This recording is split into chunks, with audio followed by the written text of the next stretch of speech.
Hello everybody, my name is RetroBoy03, and welcome back to another LEGO video review. This time we're taking a look at the LEGO Friends Amusement Park Arcade. This set comes with one mini doll and 174 pieces, and it retails for around $15 in the United States. So, without further ado, let's get into the review.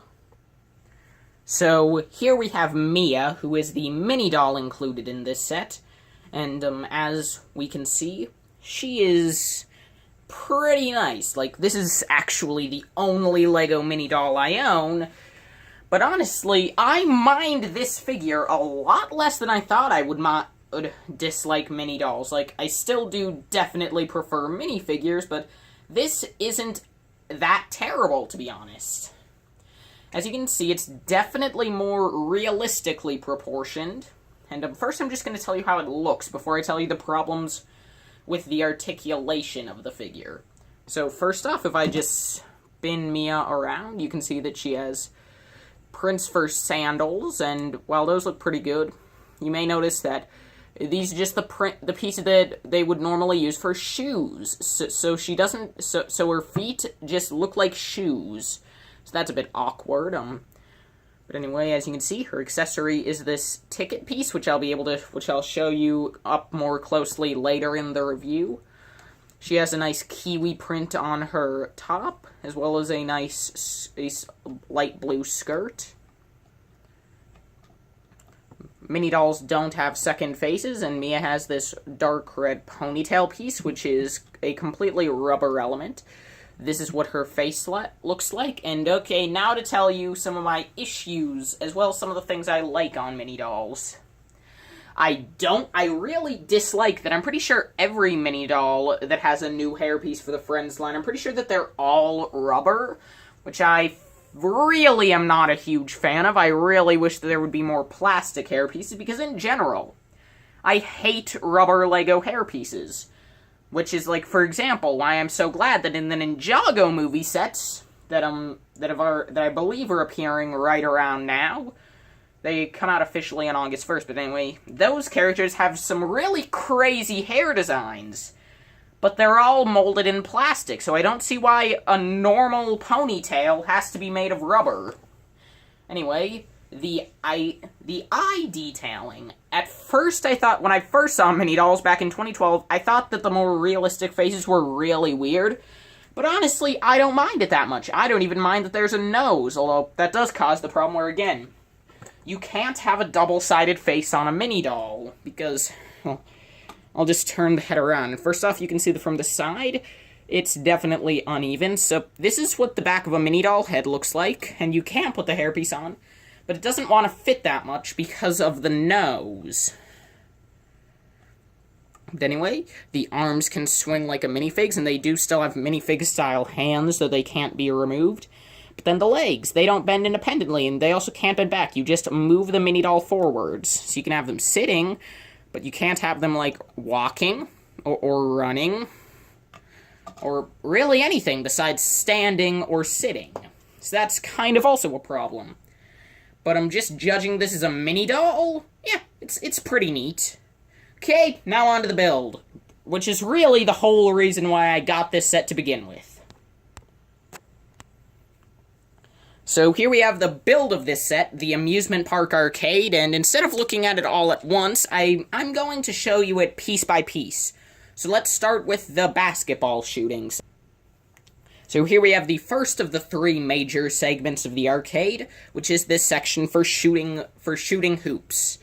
And as you can see here, included, if I can just stop moving this, included, as you can see, is this orange soccer ball, which I guess is supposed to represent a basketball. I don't know why LEGO couldn't use any ball piece that doesn't clearly have soccer ball molds on it, but it works. It's fine, I guess. And the whole feature is you just push down on this ball joint piece and shoot a hoop, and cool, I made one. Awesome. And as you can see, when you just push down on the ball joint piece, it just pushes this red piece up, and that's where you set the ball. And then that just launches it if you hit it quickly, but I really like having this big basketball hoop piece that actually doesn't come in that many sets anymore.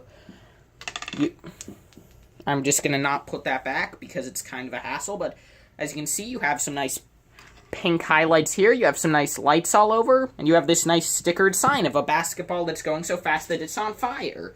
Pretty cool, pretty simple. Now let's move on to Whack-a-Frog. So here we have the second game in the arcade, Whack-a-Frog, which, believe me, after 100% completing Sonic Adventure, no easy feat, by the way, you have no idea how much I want to beat the stuffing out of this frog. I wonder what we get when we hit the frog. Nothing. Nothing happens when we hit when we smash the frog's brains in with our Pico Pico hammer for having to play fish for it at least 12 times. But anyway, actually no, 13, I forgot about the boss fight. Anyway, so besides my hatred of frogs, you can see that there's an issue here where nothing happens when you hit the frog. This piece comes up and that doesn't do anything, but there's something you can do, because if you take this spare ticket that's included in this set, and this is what the print looks like, by the way, you can just, if you wanted to, you could just set it in this piece in the back. You can see how I did that. And then, if I hit the frog now and hit it hard enough, it'll launch the ticket into the air. Does it make sense? No. Is it fun as heck? Yes.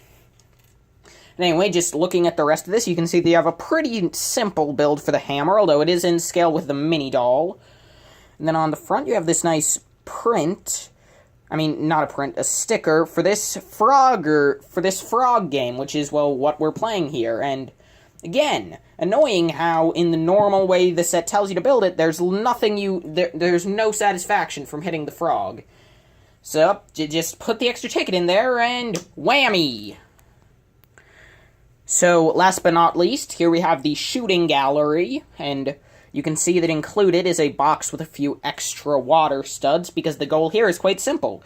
You take this stud shooter, and you attempt to shoot out all the targets. So let's see if with the 4 shots included, I can hit the 3 targets.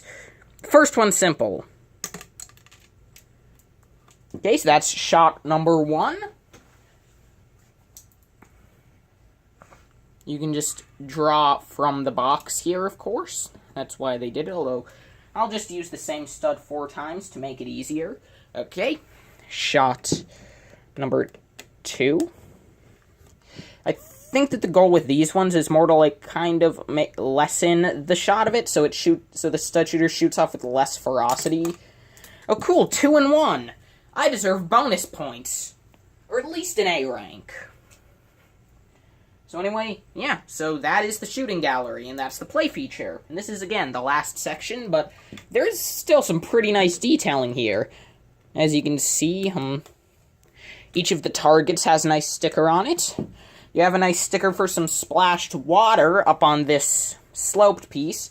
On top, the sign is definitely more grandiose than the other two, and you also have this nice striped section. So you may be wondering why I decided to get this set, since obviously all the Friends sets are pretty similar to this, like they all use this same color scheme. So why do I like it in this set, but then I don't like this color scheme in every other LEGO Friends set? I'll tell you why. It's not just this set I like, it's actually all the arcade sets, because it makes sense for an arcade to be full of bright colors. It does not make sense for a house or a pizzeria to be hot pink. And it also doesn't make sense for a town to have, like, 75 different pet salons and horse barns. But it does make sense for an arcade to look like this. So yeah, I am a pretty big fan of the color scheme here, actually. It really helps to make this arcade look a lot cooler. So anyway, now on to the final verdict. So overall, how good is this set? Well, seeing as how it's the only LEGO Friends set I own, or in fact any mini doll theme, the only LEGO mini doll based set I own, it's gotta be my favorite, right? Well, no. But when it comes to affordable prices that won't get me really weird looks, because, I mean, like, this, $15, I'm not gonna get that many weird looks. if I go out and get the $120 roller coaster set, which honestly I wouldn't get that, but if I got one of the other larger ones that I can't think of, people would look at me weird because, you know, hey, that kid just got a really huge set for girls. But yeah, and I apologize for that tone. But anyway, yeah. So, but as a small set, this set is really nice. Again, the color and aesthetic fits an arcade more than, say, most of the other stuff from Friends. And it just, you have nice play functions on each game. Although, really, with the Frog game, again, just do the retro fix. Makes it better. Kind of like the Spin Dash. But anyway, so yeah, this set's pretty good. If you have the money, go get it. If you have the money and you have all the other $15 sets you currently want, great, get it. If not, get the small sets from, like, the Batman movie and Dimensions and stuff first. Save this for later. It's not amazing, but it's still pretty good. So anyway, thank you all so much for watching, and as always, I will see all of you in the next video. Bye-bye.